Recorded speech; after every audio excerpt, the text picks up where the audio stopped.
welcome to I'm Not a Fan Unless I Have a Podcast. I'm John Hanford, and my road trip is winding down.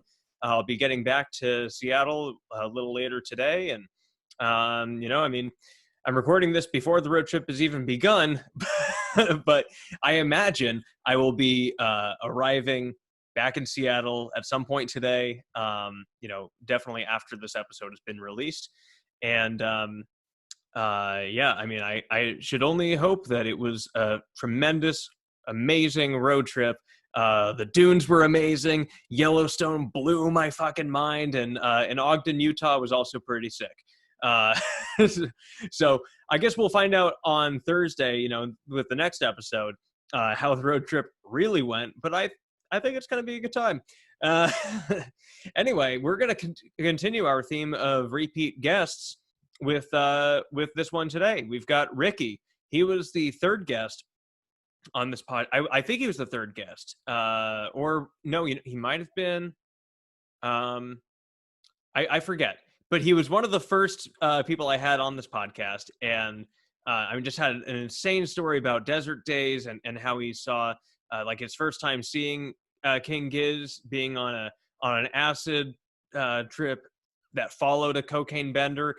Dude's wild, and so this was a really fun time, really fun discussion. It's also the first episode in which both I and the guests were pretty stoned. He definitely was more so. I was only a little bit, but in any case, the conversation went all over. It was really fun. However, admittedly, the second half of this episode was awesome. Like that's really when it picked up steam, and but ultimately the whole thing, it's I just loved the way it turned out. It was despite going into it with some I guess the risk from the mind alteredness, whatever. Anyway, Ricky was awesome.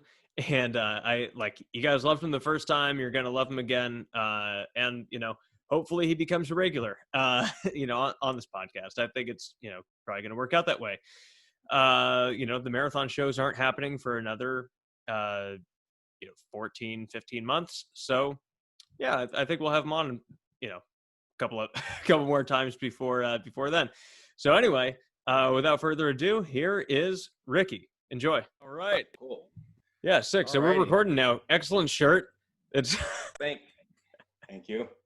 I just got it actually. Nice. Yeah. No, very cool.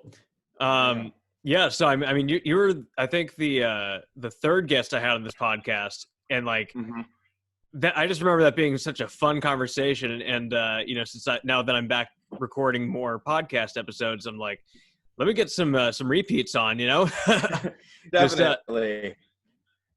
Yeah. So, back when I had you on the first go round, that was in April, and a lot has changed since then. And the world. That's putting it lightly. Yeah. Quite a lot has happened. We're pretty much in the same boat as far as the Red Rocks and the Berkeley show is concerned. They say October. Not holding my breath. Now it's October for next year. Yeah. So it's that's right. It's 2021. I keep forgetting that fact. Actually, that's right. Next year. So yeah, maybe more feasible. Maybe. Not trying to be a pessimist. No, I think it's been pretty real. But one thing that has come out since then was honey. Yes. What is your take on that? Pretty happy. Kind of predicted it. Kind of a return to form as far as I'm concerned. I was very excited when I heard it because, I think we talked about this last time. I wasn't super jazzed initially on Rat's Nest. It took me a while to get to it, but I played it out. I'd say the last 4 months, I've just been really hammering it home, and so now I'm kind of at the point where I was ready for something new, and it was really good timing. And I think that shit just grooves fucking so good. It makes me dance. I fucking like it a lot. So I'm happy for it. I think people are calling it I think on the fan page, a lot of people are calling it like paper mache mind fuzz or something. I forget what the term exactly is. Yeah. It was like paper mache. Shit. It was paper mache something. They were mashing up two albums. I forget what it was too. But I mean, I think no, paper mache microtonal banana. Or wait, no. Flying microtonal dream balloon. That's what I've heard both. I've seen both. Yeah. And I think that's 3 years ago. Shit! You cut out right for a second. Okay. Yeah. Okay. I don't know if it's my connection or yours, but I'm the furthest place from my router in the house, so it might be my shitty connection. Yeah, I'm on Ethernet. I should be good. Okay. I'm on wireless, so. Yeah. All right. Yeah. What was I saying? Well, about honey. I think. Basically, I think it's an oversimplification. Like I said, I think I heard it was recorded 3 years ago. That could be a rumor. I read it somewhere. I don't know if that's true or not. Mm-hmm. But either way, I'm super into it. I'm curious what the rest of the album is going to be like because, Fishing for Fishies was like, I think something totally different for them. Like, honestly, that's kind of like in the same realm of Rat's Nest where like they totally did stuff. I think I read that Stu was trying to do a blues album and it just came out like that, which is totally, obviously it's going to come out like that. Yeah. It's going to sound like Giz, which is great. But yeah, I have high hopes for the new album. I mean, I doubt it's going to be, they've yet to like let me down yet, so I think it's going to be great. I'm hoping it's going to be, I hope like it's somewhere in between like what everyone's talking about. Like, I like microtonal banana, but what I just started getting back into recently was Polygon Wonderland. Oh yeah. And like I for some reason I always like kind of passed over that album. Like I was like the Fourth Color, Crumbling Castles is dope, and then like I just like started going back into it like recently this week, and I'm like really in love with that album again right now. Kind of rediscovering it, so that's kind of my jam right now. Yeah, I actually just finished teaching myself Crumbling Castle on guitar. That took about 10 months overall. That's hilarious. I like literally as I was waiting for your the Zoom invite, like I was trying to learn the Fourth Color on guitar. Like I actually was noodling around. I'm like, wait, I think I actually figured it out. So I put it on and like, fuck, dude, that's gonna take me a while. Yeah, not just not just the finger hammer on shit, but like just the amount of like the changes and notes. It's amazing, and all the odd times and shit I've put. Yeah, I've attempted the Fourth Color, but it's like, oh my god, it is so difficult. To play along with them at that tempo, like I don't even know how they do it live. Probably like 10 BPMs faster than on the album. Like, I mean, they've got to have like the strongest fingers and the best muscle memory. I mean, they play a lot. Like I'm sure I could get it. Yeah, but yeah, I mean, like I've attempted it on and off for a few months, and it's just like I can get like one go round, and then after, like, it's just not enough to actually play the whole thing. My fingers get weak. Yep, I get it, but like, I mean, that's kind of one of the things I love about them. When I saw them at Desert Days, like they were sound checking themselves, which I thought was like, I don't know, as a musician myself, I thought that was the coolest shit. I'm like, they're like spoiling the surprise. Like there's Stu. He's like, check. He's like doing his shit. And I thought I really fucking got mad respect for that. I'm super into that. That's what I love about them. They're just. Well, yeah, I mean, like they're cool because they're self-sufficient, Usurping the record industry, fucking doing their own shit, man. I mean, you're never gonna see fucking Gizzard brought to you by Pepsi, and I fucking absolutely vibe with that so hard. That's like, that is my shit, man. Like I like anything, and like basically it just seems like a bunch of friends got to just be in a band and fucking tour the world and fucking do awesome shit. So they figured it out, dude. That's what me and my best friend always say is like, they fucking figured it out, man. Like fucking that's it. That's anything I've ever wanted. Yeah, I mean it's awesome. I mean, like, because I don't know if you know their origin story, but they were like basically they were playing in two different bands, and then they just got together this one party, just played together, and just it just gelled. So then they just kept it going. That reminds me of a hilarious thing that happened. I think, if people subscribe, they may remember the story I told about the first time I saw Gizzard at the Warfield on acid. And so we went home, mind's totally blown. and we're still super fucking high from the show. And then I remember thinking like, oh yeah, I think like King Gizzard like on its own is a band. Like I don't know, I think I've heard of that band. And in my mind I had made this whole thing of like, and then like I think it's actually like two bands. I was like, it's fucking Band Fight. That's what I was telling my friend. We were like researching them on YouTube and watching videos like right as we got home. And so in my mind, like just, you know, fucking my acid, you know, addled brain was basically just like, no, I think there's a band called King Gizzard, and I think that guy who was Joey, I think he's the fucking the Lizard Wizard, dude, because he was like just fucking killing it on guitar. And in my mind, that's what I had kind of figured out until I like looked, and it was like, no, it's just one band, King Gizzard. But I mean, that's awesome. I had never heard that. I didn't know that, or maybe I'd read it and on Wikipedia and not seen it. But I also, another funny detail from being on Ask, Stu was wearing a Canadian tuxedo, and I thought he had like a full beard, and he was like in his 40s or like older. And that was just because I was like super fucking high. Like literally, and you know, on drugs too. And so then I was like, oh wait, it's a young guy. And I looked at pictures from the show later. I mean, he was in a t-shirt and shorts. Like, what the fuck was going on? Like my initial like impression of the band was a lot different than what they actually are, because I'm so familiar with all of them now. Like, yeah. It's funny. I know what they look like now, but like my first experience was just so random, and I had this whole like thing. I'm like, no, I think it's King Gizzard. It's like one band, and like they're morphing two bands, which I guess is sort of true, but I had actually never heard anything about them. Like I just thought I saw the name on Spotify or something, which maybe I did, but my friend who got the tickets actually found them through KEXP videos, and that's how he bought tickets. I was like, oh, a couple songs, they seem pretty cool. And that's how he found out, and that's how I went. You know, those KEXP sessions are so cool. Like with every band that they get in there, it's they're always really good bands. I've only seen like one or two bands where I'm like, you know, that's not my thing, you know, like, but they like really get quality shit. Like I really appreciate it. Yeah. It's so cool. Like they even did one of those in-house shows with the OCs. And I mean that was just sick. Because like I've been in that indoor space before, and it's like it is tight, and like it was so cool to see John Dwyer at the end of it, just like totally just fucking drenched, you know. That guy sweats, man. They work out hard. I've seen the OCs like I've seen the OCs as many times as I wish I've seen Gizzard. But that's because I'm in California and they're in LA, and you know, like they're from Oakland originally, and like I've seen them a lot, and like I said, my wife's a huge fan of theirs. But like they rock, man. They really do. I got to see them at Pappy and Harriet's in Pioneer Town near Joshua Tree last summer. Hell of a show. That's all there was to that. But yeah, it was well, so like back to what we were talking about with Honey and Fishing for Fishies.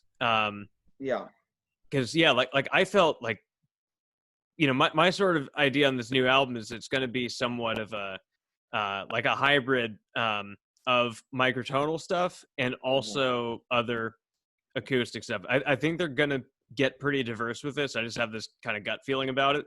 Mm-hmm. Which I kind of like, because, you know, think back to like Gumboot Soup.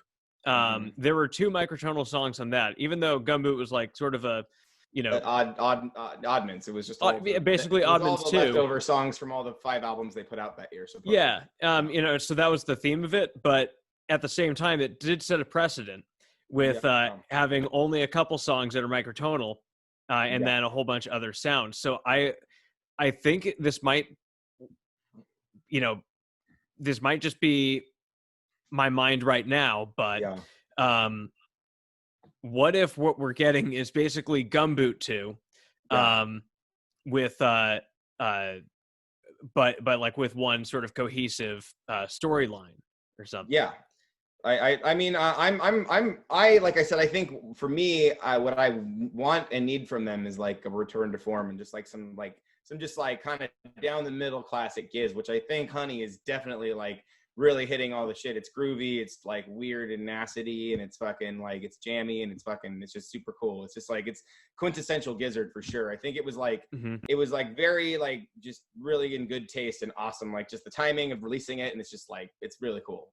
Like, yeah, not to mention the lyrics are absolutely amazing. I mean, it's such a like it's a really uplifting song, especially for the time that we're in right now. It's well, yeah, and the video is weird, man. Like I'm wondering, was it done like as a social distancing thing? Because it's like it's super minimal, and it's like there's like to me, as far as I can tell, there's no Galea on it, which like I'm also missing that. Like I need me like a Hot Wax or a River as far as videos are concerned. Like I'm 37 here, and like I didn't know that people were still making music videos until about like 3 or 4 years ago. Yeah, right. And I went back for the past decade and a half, and I was like, holy shit, there's all these videos for these bands that I love, because I was of the generation where like MTV like pretty much just stopped showing videos when I was in middle school and high school. Yeah.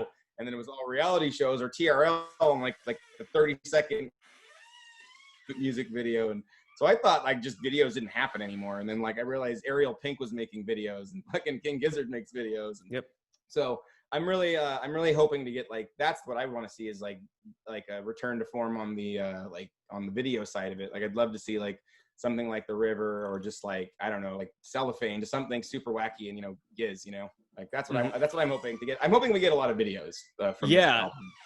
It's because the guy who shot that was the same guy who shot Chunky Shrapnel. And so I think Stu's just on sort of a bender with this guy. Just like just they want to see, like, because obviously Chunky was great, and it's like, why wouldn't you work together again?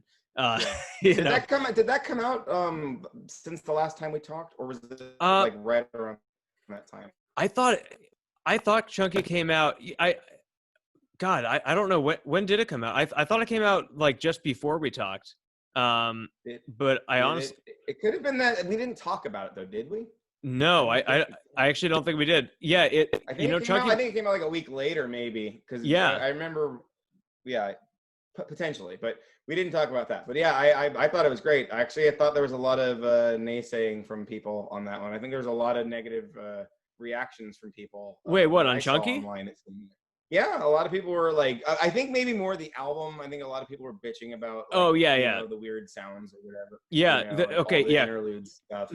Totally, because the album by itself, like, it's great if you've seen the film, but if you haven't, like, you have no context to really. I had Gizzard on Spotify Shuffle, and I was like, what the fuck is this? And I'm like, oh, this is those little interludes from Chunky. It took me a minute till I saw what it was, because I had the whole discography on random. But I thought it was good. I only have a couple things that like, one of the things that we talked about was, it was the River into the Wawa thing, like not getting my river, like same thing on Chunky. I was like, God damn it! Like, and then we didn't. They just teased you with a Sense, which like I've never seen that live. Yeah, and they only just started playing Sense live last year when they went up the East Coast. The DC show, I think, was the first time they ever played it, which is like, fucking A. Yeah, I know. I mean, Gizfest, Gizfest, I think last year, the year before, like they got like a Tazetta live, and it's just like, what? Yeah. So. I mean, I'm pretty sure it's pronounced Tazeta. Tazeta? Yeah. Yeah, but well, there's like I never know how to pronounce it, because I also listen to this Ethiopian jazz. Mulatu. Yeah. Oh, I fucking love Mulatu, man. I love a lot of that stuff, man. Like I was just talking to a coworker about it. I was just like, whoa, Ethiopian jazz too? That's fucking cool. Yeah. It's very interesting. It's so like I can see like Stu totally fucking getting down to some weird shit like that. Yeah, I mean, honestly, like I feel like Joey is more of a jazz guy than Stu. Yeah. I believe it.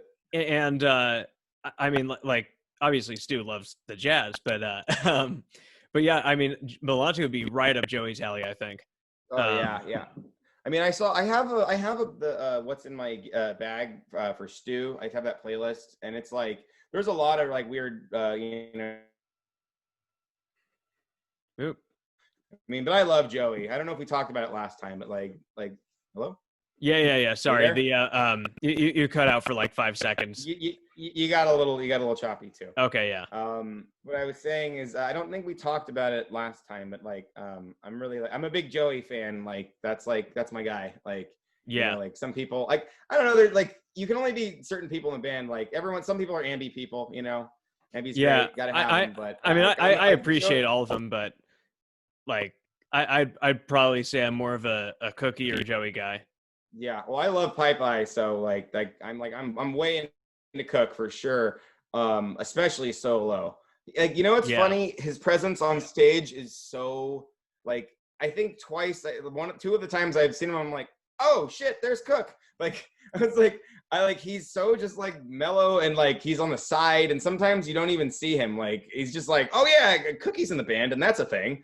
Like, Yeah, I mean, it's really random, but I mean, well, it's kind of like how Ozzy Osbourne used to keep the keyboardist hidden, like, yeah. which is like such disrespect. I mean, oh my god, like keyboards aren't cool. Like, we're gonna put a curtain around you. God, what an oppressor, you know? Yeah, that's pretty shitty. But yeah, I always considered Joey like kind of like the McCartney to Stu's Lennon, sort of. I feel like. Oh, 100%. Right? Like, he's kind of like honestly the more traditional musical guy, like more like he writes more of the like less weird shit, but it's always weird, but like, you know, like Stu writes the fucking weird shit, you know, like Lennon. And then like I don't know, like fucking I was just writing a list for it. It was like fucking all the pretty much everything Joey writes I fucking love. Like Superposition, Work This Time, most of what I like, fucking Tezata. Yeah, like he writes some beautiful fucking music. Joey did most of what I like. Yeah. Oh yeah, it's I mean that's a banger. Yeah, I fucking on what do you call it? Paper Mache? That's probably like one of my favorite tunes. I mean, when it's I such saw a good them one. play, Yeah. When I saw them play Work This Time in San Francisco the last time, like last year, man, I forgot that it was Joey. I knew that it was a Joey song, but then I was like, I looked up and I'm like, oh fuck, and he was just like, it brought the house down, dude. It was like just the slow jam that just like everyone was just like just creaming their jeans, dude. It was so fucking good. You know, it's the one thing that kind of bothers me about Work This Time is just that I love the album version, and I wish they would play that live, because I feel like the live version is a totally different song. I mean, it's you know, it's perfect for the setting and everything, but like, I mean, it's just so. I mean, it makes me just miss like the, you know, just the hijinks that they had in Oddments, you know. Yeah. I mean, I love that album. I mean, you know, that speaking of like live versions and stuff, like, I don't know if I said it last time, like, you know, like Rattlesnake, like that song, like, I don't know if I think a lot of people have seen those reaction videos, like the hip hop, like kid, like doing his thing, and he's like hearing it for the first time, and it blows his mind. Like, like I was tripping last weekend, and we were like watching music videos, and like, we watched that video, and I was just like, wow, like the kid like was literally getting his mind blown by it. He's like, is that a harmonica? Like, he was like tripping out, and like, but he was like, I think at one point he started like tearing up legit, and he was just like, whoa, bro. He had to like pause it, and he's like, this is like, you know, it's like he's like never experienced anything like it. And I'm like, dude, I get it. I fucking get it, man. But like, I'm like, I guess a little more used to music like that, you know?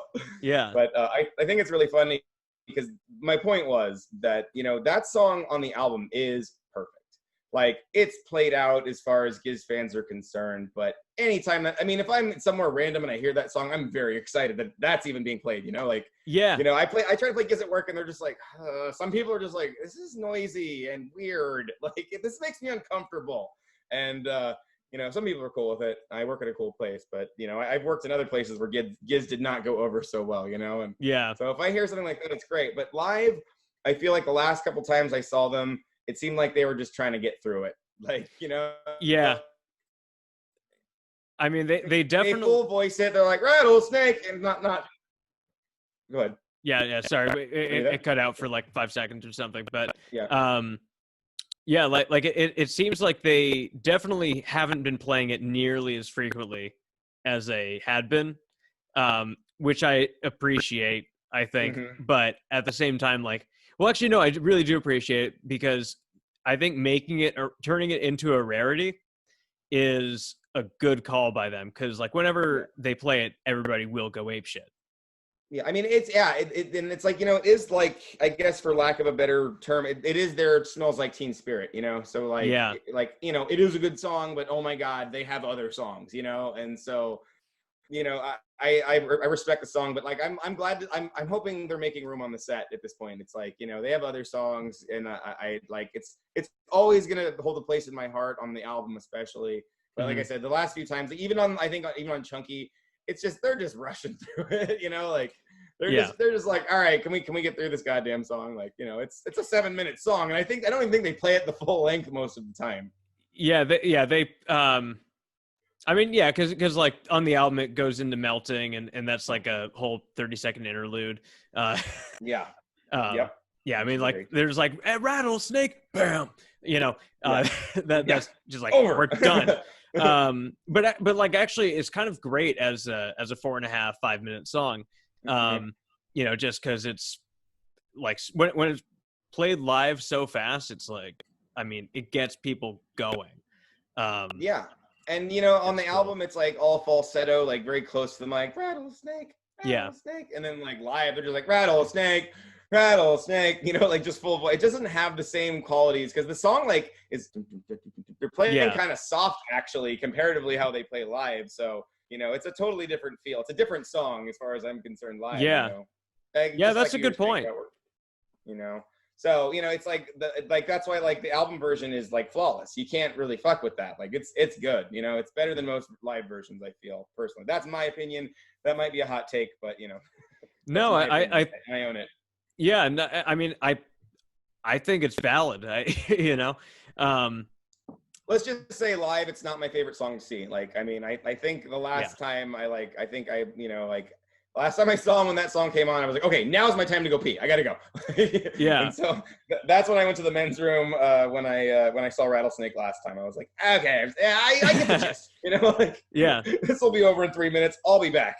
And so but I am chomping at the bit, and it's really, really sucky that we're gonna have to wait a year to see him. But it is what it is. I mean, I'm of the, and I think most kids fans are of the the mask side of things these days.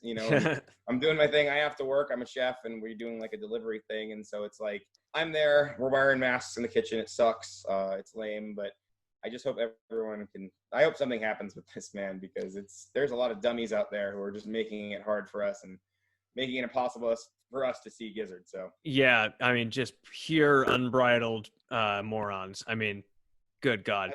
The stuff I've seen is just it's just mind blowing. Some of the stuff people are saying and thinking, and it's like, it sucks that we suffer for this. Yep. Not a conspiracy. Oh my God, people are dying. I mean, it's absolutely insane.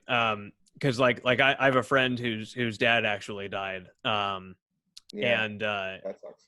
And it sucks because like he was a Trump supporter. Like he tested positive for COVID, and then somehow he got his hands on hydroxychloroquine, and 5 days later, cardiac arrest. So so official cause of death, cardiac arrest. So he's not even part of the COVID tally. Wow. But he had it. He was in the hospital for like a month. I keep seeing people who are like, oh, I'm never going to wear a mask. Like they're like, it's like a timeline of all their, their status updates on Facebook. And it's like, oh, got COVID. And then a week later, oh, this really sucks. I can't breathe. And then, oh, he died. And it's just like, it's always those assholes. And I'm like, I don't want to wish bad at anyone on their death, but fuck, dude. I mean, play fucking stupid games, win stupid prizes, man. I mean, good God. Case in point, Herman Cain. I mean, today. Shucky ducky, man. Like I saw the tweets that he was putting out there. It was like, I mean, dude, sorry. And they won't know because they're dead. I mean, it's just gotten to the point where I'm like, that seems like clear evidence to me that that the Republican Party is a death cult. Like it's. It's absolutely wild. Yeah, and I don't like to get super political on here, but I mean, holy fuck, that's one of the day's like more hilarious stories. It's I've heard a lot of people going like, oh, don't fucking, don't make fun of someone's death. And I'm like, well, that fucking guy almost kind of deserves it. Screw it. I don't feel that bad about it. I'm not going to go out of my way, but you know what? I might laugh at a meme today. Yeah. Well, I actually saw, I saw a meme a few hours ago of a picture of Ben Carson and then R.I.P. Herman Cain, Senator Marco Rubio. Which, oh my gosh. Well, I mean, we can't say that Gizzard has not been prophetic about a few things. Fucking Superbug. I mean, and that's the thing. Well, so that's what, bringing this back to Honey.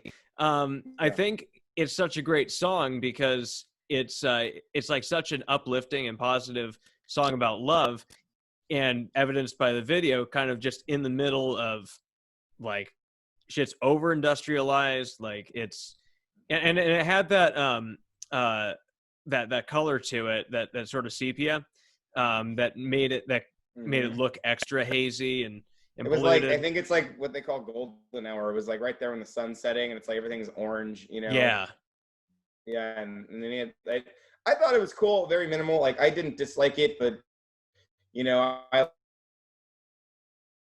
it's like it's art for sure. I mean, everything they do is art, and like that's like, it's a beautiful video, but like oh, doesn't my internet connection? You cut out for a second, anyway. But I think it caught up actually. So I think I was able to get all your whole point, but I can still hear you. Yeah. Good. I think it's gonna all come through, but it's. I forgot where I was going with that, but yeah. Well, actually, no. What I was going to say is that the video, it's the video for Honey. I sort of like it because in a way it's like a protest video, like by denying the extra like the Galea artistic stuff, and just having it be like, wish we could have a better video, but at least we got love still. I get, and that's you articulated it better for me. That's kind of what I was thinking too. It's like, I got to do this with like one person standing far from me. Like there couldn't have been more than a few people on that shoot. I think it was very guerrilla and very simple, and it was like a social distancing thing. There's a couple of bands. I think Wolfpack did a song right when the pandemic came out, and like they like it's like it was like the one where it's a split screen. The band recorded it probably prior, and then when they did the vocals, like he's standing like 6 feet away with a recorder behind him, and he's like walking behind him, and I like that. I mean, all we can do is make fun of this. Like I listen to a lot of like podcasts like Comedy Bang and stuff, and a lot of people are just all like in how did this get made, and they're all in separate houses doing Zoom calls like this, and it's like, it's really crazy. I mean, it's just like insane, but we got to like laugh, I guess, and so. Definitely. I'm just like, all we can do is hope for more cool stuff to watch, because it seems for most people that's all you can do. Like I go to work 4 days a week, so like the pandemic hasn't changed a lot for me, except for that I just don't see as many people on the street. And now it's like, I don't know, traffic is back, and there's like we were getting like LA levels of traffic in Oakland, and like, oh god, all the tech people went away for a while, and then the traffic like completely went away, and it was like weird. It was like post-apocalyptic almost, how little cars were on the freeway now, but it's kind of coming back. And so I don't know, I'm just out there, and I don't know where I'm going with this. I'm stoned. Well, I mean, it's one thing that's been great about this pandemic is the podcast. Like there have been I mean, in addition to me starting this one, and but it's just like, it seems like a good time for people just to like actually sit with their thoughts for a while. And podcasts are sort of a good way to sort of bounce your own thoughts off other people's, based on what they're saying, just like, oh wait, how does that make me feel? And like, I've been getting really introspective this whole time. So it's, I feel like other people probably are too. I get that. It's funny because like, it's actually changed my like podcast listening habits, because like last year I was commuting and I used to drive like 2 hours every day. So like I had to have podcasts or I would go insane in traffic, because music sometimes sometimes music kind of annoys me when I'm in like bumper to bumper traffic. So like, hearing people talk helps.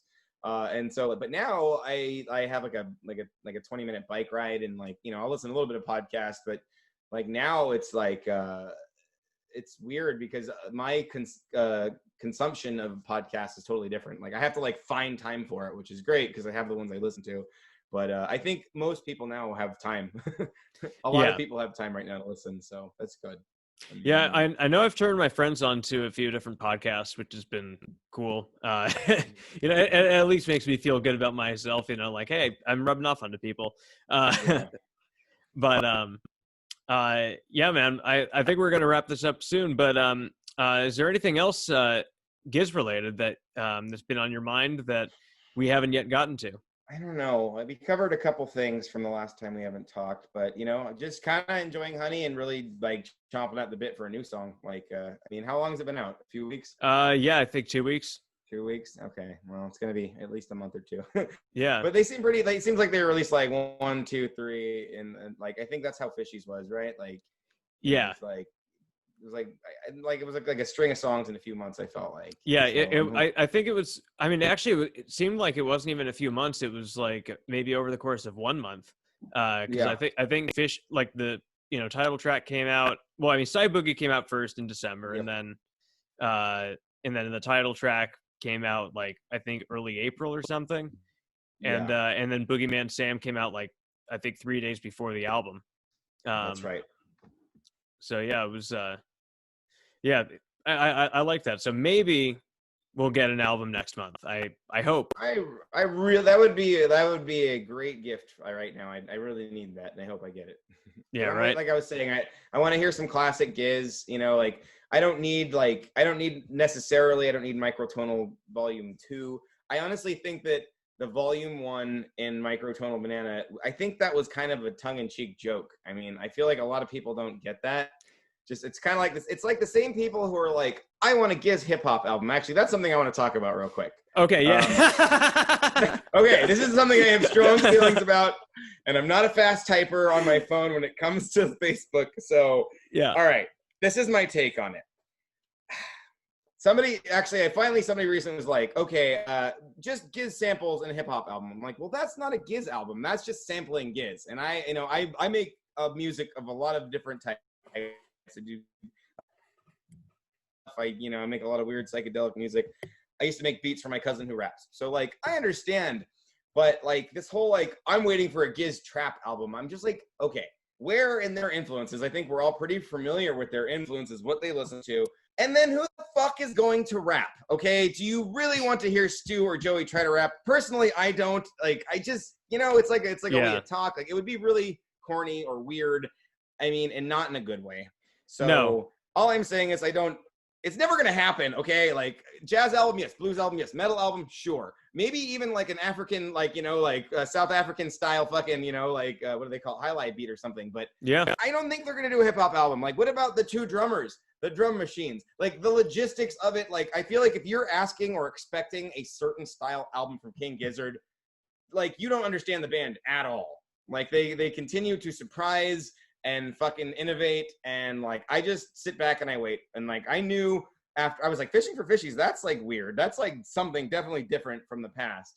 The metal album, I think we all knew it was coming from what's that super heavy song on Oddments? Super heavy song. You mean on Gumboot? Great Chain of Being. I mean, sorry. Yeah. Huh? Great Chain. Great Chain of Being. That was like the proto fucking Rat's Nest song, basically. Yeah. And like, I think we all knew that was coming. But I think a lot of people also thought that's like they're gonna be a metal band now, and I'm like, dude, no, it's like wrong again. Yeah. Wrong. Like if you expect or think you know where they're going, or like are demanding something from them, like you're definitely not gonna get it. Like. I mean, they have like a thread that runs through their music that just like, I mean, I can hear pretty much any song, like even deep cuts from like, wait, who is this? Oh, it's fucking Gizzard. Like, cause I don't listen to Willoughby's a lot, Eyes Like the Sky just became available on Spotify. Yeah. So like, I keep putting that off to get like back into that album. Cause I'd heard it a long time ago cause I downloaded it, but lost it. But in summation, no hip hop album. All right. Like I love hip hop. Like there's no problem with it. I just don't think it works with this band at all. I mean, like that's like take away Eric's kick drum, take away Cav's and fucking Eric's fucking drum set. Like, oh, here's a drum machine, guys. Like, okay, anybody could have made that. I don't know. Maybe like someone also commented once, oh, if you keep saying that, that's actually going to happen. And I'm like, oh my God. Okay, yeah, you know, that'll probably go good. Here's what I'm thinking. What I'm thinking a Giz rap album would look like is basically if you combined Rage Against the Machine with Beastie Boys, which I think could actually work. Like, I think. But see, the thing is, that is so old. Like, kids don't want, the kids that are asking for this are like the very young Giz fans who are like, they just came from hip hop and trap, and that's all they listen to. And they think like, oh, this could be cool if you mix them. It's like, no, dude, that's tuna fish and peanut butter, man. They don't go together. Like, you know, it's just, so I just hope we can put this shit to rest one day, but maybe not. Maybe it makes things interesting on the internet. I don't know. Maybe I have too strong of a feeling about it, but like, I just hip hop sits in one place for me musically in the universe, and they can do what they want to. They take shit, but I mean, they're from Australia, man. Like, I don't think rapping in an Australian accent works. Yeah, I'm pretty sure that's gonna be hard. I don't know of an Australian rapper. I'm sure there are. In fact, there is a guest I had on here. I think it was like the 15th or 16th episode. His friend is a hip hop artist in Australia, and like put out an EP, and like I listened to it. It's actually really good. I forget what it is, but let me just pull up the Oh please, hang on. I'll pull up the description from that video. Oh, I'm going onto my own YouTube channel right now. Yeah. All right. Let's see. All right. Yeah. So, yeah, his friend is the artist is called Chalant, CHALANT. Like nonchalant. Yeah. Right. Except he's very chalant. Which I guess means that just means in your face. Yeah. Which pretty creative, actually. Yeah, it makes sense. Okay. It checks out. Like in fact, that seems like a very Aussie thing to say. Like, yeah, he's very chalant. Yeah, he's chalant. Yeah. He's a sick cunt.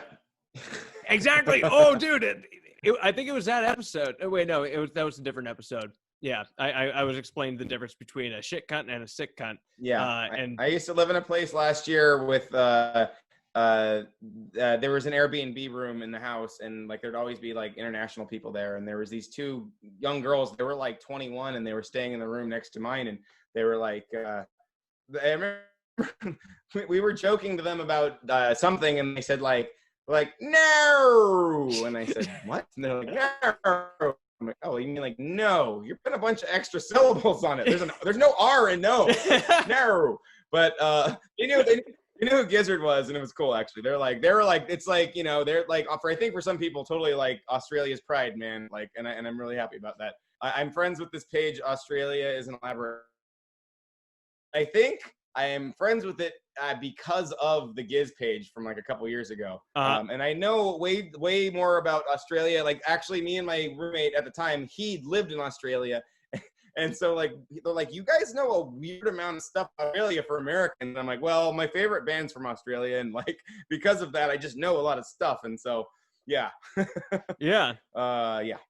I mean, I do love it because like I've also befriended Australians based on like I wore an Amyl and the Sniffers t-shirt once and we just happened to be at the same bar, and there's like, hey, nice shot, mate, and I was like, all right, and so I just started like hanging out with them, and they bought me a pitcher of beer, and yeah, it was like super cool dudes, and then I gave them a ride the next day to Palm Springs. It was that's awesome. That's awesome. Yeah. I last year I was driving Lyft and I met these two guys. I just like pulled over to have a cigarette and I met these two guys and they're like, can we get a line? And I was like, yeah. I'm like, oh, you guys from Australia? I'm like, yeah. And I'm like we started talking and they were just out drinking and then like we started talking about music and they were like fucking like, oh yeah, fucking Gizzard, yeah, fuck yeah. And I was like, they were super into it. We were talking about music and I'm like, and I will say Australia I think is really, I don't know if I said it last time, but I'll say it again if I did.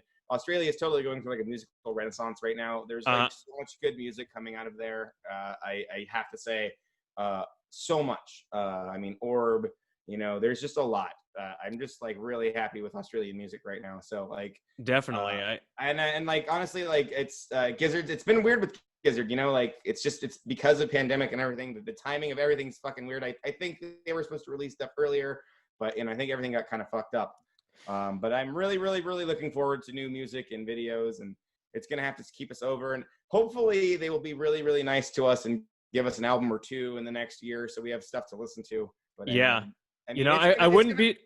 Go ahead. I wouldn't be surprised if they did decide to delay the release of their first album this year, just because they knew it's going to be a while. Like, we should really stretch this out. And like, how is that gonna affect the marathon shows? It's like, what are we even gonna hear? Like, because I'm going to Berkeley and Red Rocks. Yeah. So like, same. So I'll see it both. And for sure, we're gonna be hanging.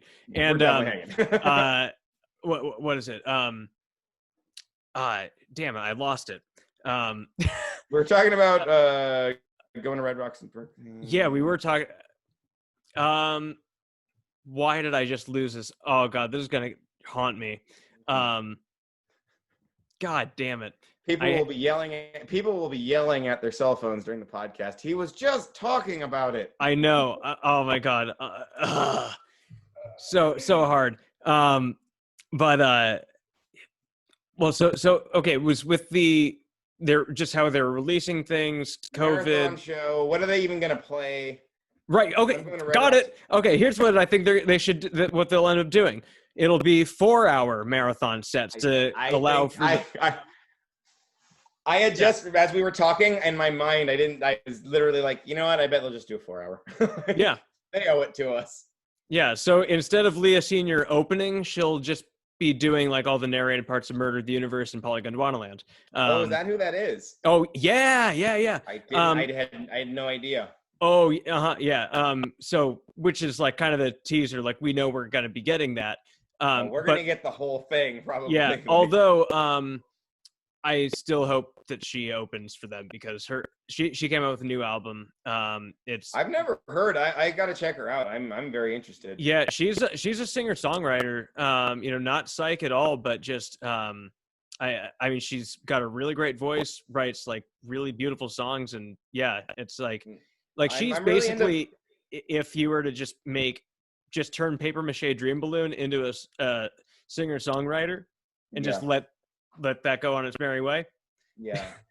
Totally. I mean, I'm into that. Like, I really like female vocalists, and I like singer-songwriter stuff. I like acoustic stuff, Yeah. Like, as a drummer and a songwriter, like, it's funny. Like, I listen to a lot of mellow acoustic stuff, but I do dig it. I don't know. I'm pretty eclectic. Yeah. Well, I mean, I think it's important for drummers to I think it's good that drummers or as a drummer, it's good to listen to mellow stuff because like then you can teach yourself tact instead of just beating the fuck out of the drums. Yeah. I was when I was younger, I was an overplayer, and like I'm a lot tastier now as a mature musician. So yeah, I mean like just because like Cavs just has so much I guess sensibility when it comes to drumming. Like he knows exactly how to tone it. He's got precision. The guy, like his fucking single stroke fucking the drum solo and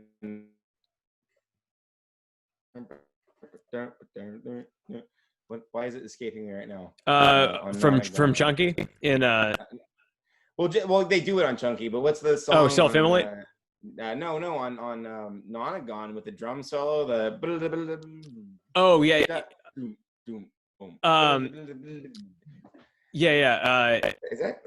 well I mean that drum solo you're talking about. Yeah, that drum solo you're talking about is it was from Open Water.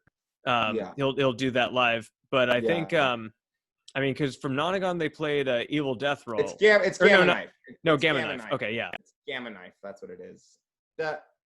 Oh yeah.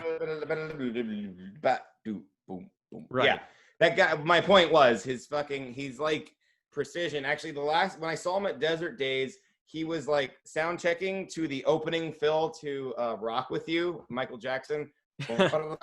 and he kept doing that over and over like that. Like you can tell, like that's what he was like really hammering into his head. But it's like he was so precise. Like I mean, I Yeah. am like I'm a drummer and I'm pretty decent, but like that guy, he's fucking good. Like he's like tasty and he's solid and really precise. He's like a metronome. The guy's like rock solid tempo wise. And Yeah. I know Stu and them like to push the tempo for sure. And like he's just like probably fuck. Like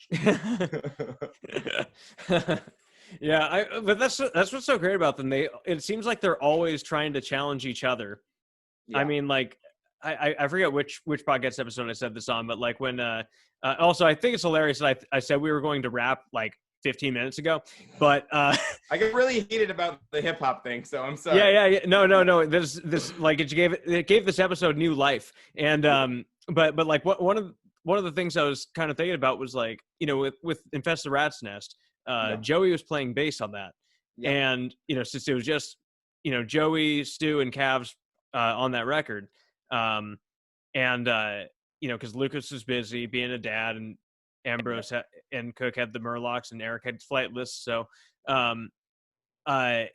it seemed as though Joey wrote the really sick bass solos and stuff just to fuck with Lucas. Like, here, you're gonna have to learn all this shit. Like, and he pulls it off. You know, I was just thinking about that. I was listening to the one with the bass solo in it on Rat's Nest, and I was like, Joey played this, but you know, when I hear Lucas play it, dude, he kills it live. He really does, man. Like, I mean, I definitely think Lucas is a better bassist because he's also got that precision and that same kind of, you know, like you put it, tastiness with as Cavs. I mean, because like the bass, even though the bass volume is turned up at their shows, like he's not, you know, he's keeping it pretty simple, pretty you know, pretty in check, and just like keeping the beat going, and like it works. He's a tremendous bassist. Yeah. Oh man, he's great. Like he is. Yeah. He just shows up when he needs to, man. So yeah. And like he's like, you know, I've always said like a good bass player, like you don't even notice he's there, you know, like he's just solid, you know. Like I think I saw him at Desert Days the last time and he was just like up there, like power stance and a little riser just above fucking Cavs, and they were just like right there, just fucking holding it down like that, like the main rhythm section, you know. Like, exactly. Which is, it's like kind of great. So like it almost makes you wonder, like, is that main rhythm section King Gizzard or the Lizard Wizard? Like, well, I've always my wife says Stu looks like a lizard, and he's a psychedelic god. So you know, I think he might be the Lizard Wizard. I would agree with that. like, and honestly, Joey seems more like a King Gizzard type of, like, that would be his thing. Oh yeah. He's definitely got the wacky sense of humor for sure. Like and I think that's why I like him. I mean, I actually discovered the video for Trapdoor very late, and like his fucking face in the fucking table thing cracks me up every goddamn time. Oh, I mean, Joey, I think is the funniest dude in the band. I mean, he doesn't give a fuck, and like that's what you want anybody, you know, in any. Well, I like the fact that they don't take themselves too seriously at all. I mean, I think, and I really hope this is true. It seems like they don't have any like real turmoil in the band. It seems like they let people do things. Like Lucas can go off and be a father, you know, Ambi can go off with the Murlocs. Like they seem all very amicable, and like they seem like they work with each other. And like I don't think like any one person will quit that band. I remember people were talking about Ambi quitting the band to be a lead singer, and I'm like, I think everyone in that band knows their place, you know. Like I've been in bands where the lead guitarist wants to sing songs, and it's like, dude, you're not a good singer. You're a lead guitarist, man. That's like, you can have one song, but don't get crazy with it, you know. Like, you know. And so we got like Billabong Valley and stuff, and it's like, you know, actually the first time I saw him, you know, Stu switched and played the keys, and Ambi got the banana. But the last time they just did like a tease of it. They didn't even like no one sang it at all, and they just kind of teased Billabong Valley, and then they went into something else. I forget, but I just like that everyone's, you know, kind of got their fucking place in the band, and it's just really nice. It's like it seems really good, and it seems like a recipe to go on for a while. So I hope they keep giving us music. Some bands are volatile and have fucking drama. Some bands hate each other. It seems like they're friends. And I hope I mean, you know, because like it's made me think to, you know, back to like Pink Floyd. You know, like they're never playing together again. All you got is Roger Waters, who's basically the Joey of Pink Floyd, and and I would gladly see Joey play solo tours and stuff doing King Gizzard songs, but uh, it wouldn't be the same. And like It I could wouldn't feel right. Yeah. no. I mean, also I know that's I don't see any way that happens with King Gizzard. No. But Yeah, I mean, unless just somebody makes gets me like a really bad drug habit or something, like I mean, because I think I don't know if you know Ween at all. Like that band broke up for a while, and then like the one guy, Dean Ween, had his own, it was like the Dean Ween band. I think they did like some songs, of the original band, but like you could tell like the spirit was like there, but it wasn't quite right, and like yeah. I mean, it'd be such a bastardized version if Giz did anything like that, and like I said, I just hope they keep doing it, and I'm happy they are doing it. So. Yeah, I mean, I'm pretty sure they're gonna be fine. Like, it seems like just kind of like honestly, King Gizzard just makes me glad that I'm not a Pink Floyd fan. Like, Yeah, yeah. like, I mean, I pick and choose my Floyd. A lot of people are like all Sid Barrett, and I'm like, I like the David Gilmour Pink Floyd, but I don't like everything because like some albums are like, it's like y'all were taking a lot of acid. Some of it's just like soundscapes, and I'm like, that's cool. Like, I mean, I take drugs, I get it, but I have to hear like music too, yeah, not just yeah, like echoes and delays. yeah. I mean, there was what was that album? The Division Bell, the Division Bell. Yeah, Yeah. Division Bell. Yeah, that's the one with just David Gilmour, right? Oh, is that only David Gilmour? Yeah, I think I never really got I into think them. it's the one where Roger Waters wasn't in the band, but it was the rest of Pink Floyd. I think. Okay. Yeah, I could be wrong. Yeah, that could make sense. That was like the '90s, right? That was like the late '80s or the early '90s, right? Yeah. Yep. Yeah. It was definitely, it was a later album, but there were some really good songs in there. I remember. So it was, but like when I told my friends that like, oh yeah, I really like. I think Echoes is on that album. It's in any case, that's Metal. The album Metal has Echoes on it. Oh, okay. And that's the one right before Dark Side, actually. Oh, okay. I don't know. Yeah. Okay, no, I'm definitely thinking of a different song. In any case, there's a song that's on Division Bell that I was like, yeah, I really like this, and my friend's like, dude, that's like late Floyd, like, Yeah, I haven't listened to a lot of the late Floyd, actually. I'm just like, because I know, like, Pink Floyd, one of those bands, like, there aren't a lot of lukewarm people on that band, and I'm somewhere between lukewarm and a fan on Pink Floyd. Yeah, I'm at that same point, I think. Yeah, I mean, the classic songs, but then there's also some really good deep cuts, and there's also like some stuff that's kind of self-indulgent noise, and that's my complaint with Ariel Pink a lot, because that guy can write a really fucking beautiful pop song, and then also like he just be a lot of drum machine, self-indulgent, weird noise, and I'm like, I can get on with that for a little bit, but there's certain albums where I'm just like, I can't even listen to this. Like, I'm like, skip, more of the same, skip, like I don't know, like I said, I love John Lennon, but I skew McCartney, but I love Giz too, and I like krautrock. I like a lot of weird stuff, but I definitely am a sucker for like a pop song, like in like the Beatles sense, not the Britney Spears sense, Yeah. Oh, for sure. Yeah. Like a well-crafted song, like just something that's actually attractive to the ears. But I notice, I think that about myself, but then I go to work and the music I listen to, people are like, can you like change this? It's like repetitive and there's too much feedback. And I'm like, oh shit. I don't realize how weird some of the music I listen to is comparatively to other people's, or at least my own tastes even, I've said this a few times on this podcast, but one of my favorite pop artists is, and like, I'm not even being, ironic or facetious, but Kesha.